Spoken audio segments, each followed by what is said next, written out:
ఏపీలో మరికొద్ది రోజుల్లో జరగనున్న అసెంబ్లీ ఎన్నికల్లో వైసీపీని చిత్తుగా ఓడించడమే లక్ష్యంగా తెలుగుదేశం జనసేన కూటమి అడుగులు వేస్తోంది.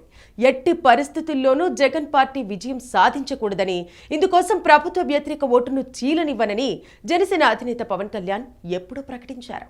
అందుకోసం తెలుగుదేశంతో కలిసి ముందుకు సాగడమే మార్గమని నిర్ణయించి ఆ పార్టీతో పొత్తు పెట్టుకున్నారు. అంతేకాకుండా సీఎం జగన్మోహన్ రెడ్డిపై విమర్శల డోస్ను తీవ్రతరం చేశారు. జగన్కు సరైన మొగుడిని నేనేనని, పాతాళానికి తొక్కేస్తానంటూ పవన్ కళ్యాణ్ హెచ్చరికలు సైతం జారీ చేశారు. మరోవైపు చంద్రబాబు పవన్ కళ్యాణ్ను ఎదుర్కొనేందుకు జగన్, వైసీపీ పెద్దలు అనేక ప్రయత్నాలు చేస్తున్నప్పటికీ అవి ఎలాంటి ఫలితాలను ఇవ్వకపోవడం వైసీపీ శ్రేణులను మరింత కలవరానికి గురిచేస్తోంది. దీంతో చాలా మంది నేతలు వైసీపీని వీడి టీడీపీలో చేరుతున్నారు. ఇంతవరకు బాగానే ఉన్న పవన్ కళ్యాణ్ను ఓ భయం వెంటాడుతోంది. గత ఎన్నికల్లో 2 చోట్ల ఓడిపోయిన పవన్ కళ్యాణ్ ఈసారి తెలుగుదేశం బలం కూడా తోడు కావడంతో ఎలాగైనా చట్టసభల్లో అడుగుపెట్టాలనే పట్టుదలతో ఉన్నారు. ఇక తాజాగా పవన్ కళ్యాణ్ 2 చోట్ల నుంచి పోటీ చేస్తారని, అందులో ఒకటి లోక్సభ, మరొకటి అసెంబ్లీ స్థానం అంటూ వస్తున్న సమాచారం వైసీపీ శ్రేణులను కలవరానికి గురి చేస్తోంది. 2019 అసెంబ్లీ ఎన్నికల్లో గాజువాక, భీమవరం నియోజకవర్గాల నుంచి పోటీ చేసిన పవన్ కళ్యాణ్ 2 చోట్ల పరాజయం పాలయ్యారు. ఆ పార్టీ కేవలం ఒక్క నియోజకవర్గంలో మాత్రమే విజయం సాధించింది.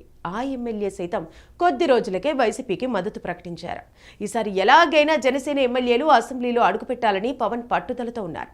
దీంతో తెలుగుదేశంతో కలిసి ఎన్నికల బరిలోకి దిగుతున్నారు. వీరికి బీజేపీ కూడా తోడయ్యే అవకాశాలున్నాయి.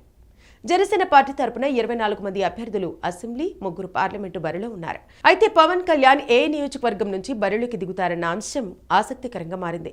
తొలుత కాకినాడ నియోజకవర్గం నుంచి పవన్ అసెంబ్లీ బరిలో నిలుస్తారని, ఆ తర్వాత అనంతపురం లేదా భీమవరంలో పోటీ చేయబోతున్నారంటూ వార్తలు వచ్చాయి.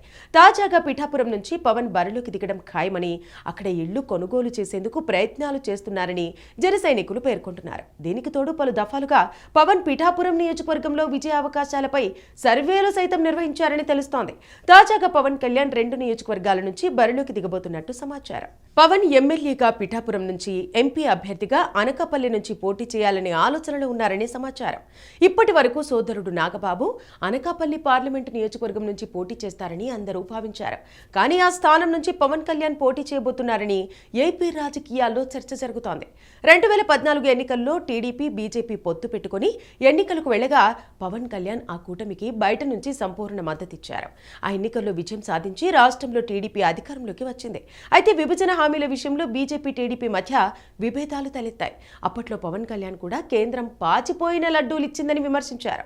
అప్పట్లో ఏర్పడిన సమన్వయ లోపం పునరావృతం కాకుండా ఉండాలంటే టీడీపీ, జనసేన కూటమి నుంచి బలమైన నాయకుడిగా పవన్ కళ్యాణ్ కేంద్ర ప్రభుత్వంలో భాగస్వామిగా ఉండాలన్న ఉద్దేశంతోనే చంద్రబాబు, పవన్ బీజేపీ పెద్దలతో చర్చించి ఈ మేరకు నిర్ణయం తీసుకున్నారని సమాచారం. రాష్ట్రంలో టీడీపీ, జనసేన కూటమి అధికారం ఖరారైపోయిన నేపథ్యంలో రాష్ట్ర ప్రగతి, ప్రజా సంక్షేమాన్ని టీడీపీ, జనసేన కూటమి ప్రభుత్వాధినేతగా చంద్రబాబు చూసుకుంటారని, కేంద్రం నుంచి అందాల్సిన సహాయ సహకారాల విషయంలో పవన్ అన్ని అంశాలను చక్కదిద్దే బాధ్యతను భుజానెత్తుకుంటారని తెలుస్తోంది. దీంతో అటు కేంద్రంలో పవన్ కళ్యాణ్, ఇటు రాష్ట్రంలో చంద్రబాబు నాయుడు రాష్ట్ర అభివృద్ధిని పరుగులు పెట్టించేందుకు పక్కా ప్లాన్తో బీజేపీతో కలిసి ముందుకెళ్తున్నారని ఏపీ రాజకీయాల్లో చర్చ జరుగుతోంది. పవన్ లోక్సభ బరిలో దిగడం అంటే బీజేపీ, తెలుగుదేశం, జనసేన కూటమితో కలవడం ఖాయమని అంటున్నారు. అంటే బీజేపీ దూరంగా ఉంటుందన్న జగన్ చివరి ఆశ కూడా ఆవిరైపోయిందని పరిశీలకులు విశ్లేషిస్తున్నారు. జగన్కు ఇటీవల కాలంలో ఎంతగా ప్రయత్నిస్తున్నా మోదీ అపాయింట్మెంట్ దొరకకపోవడానికి ఇదే కారణమై ఉంటుందని చెబుతున్నారు.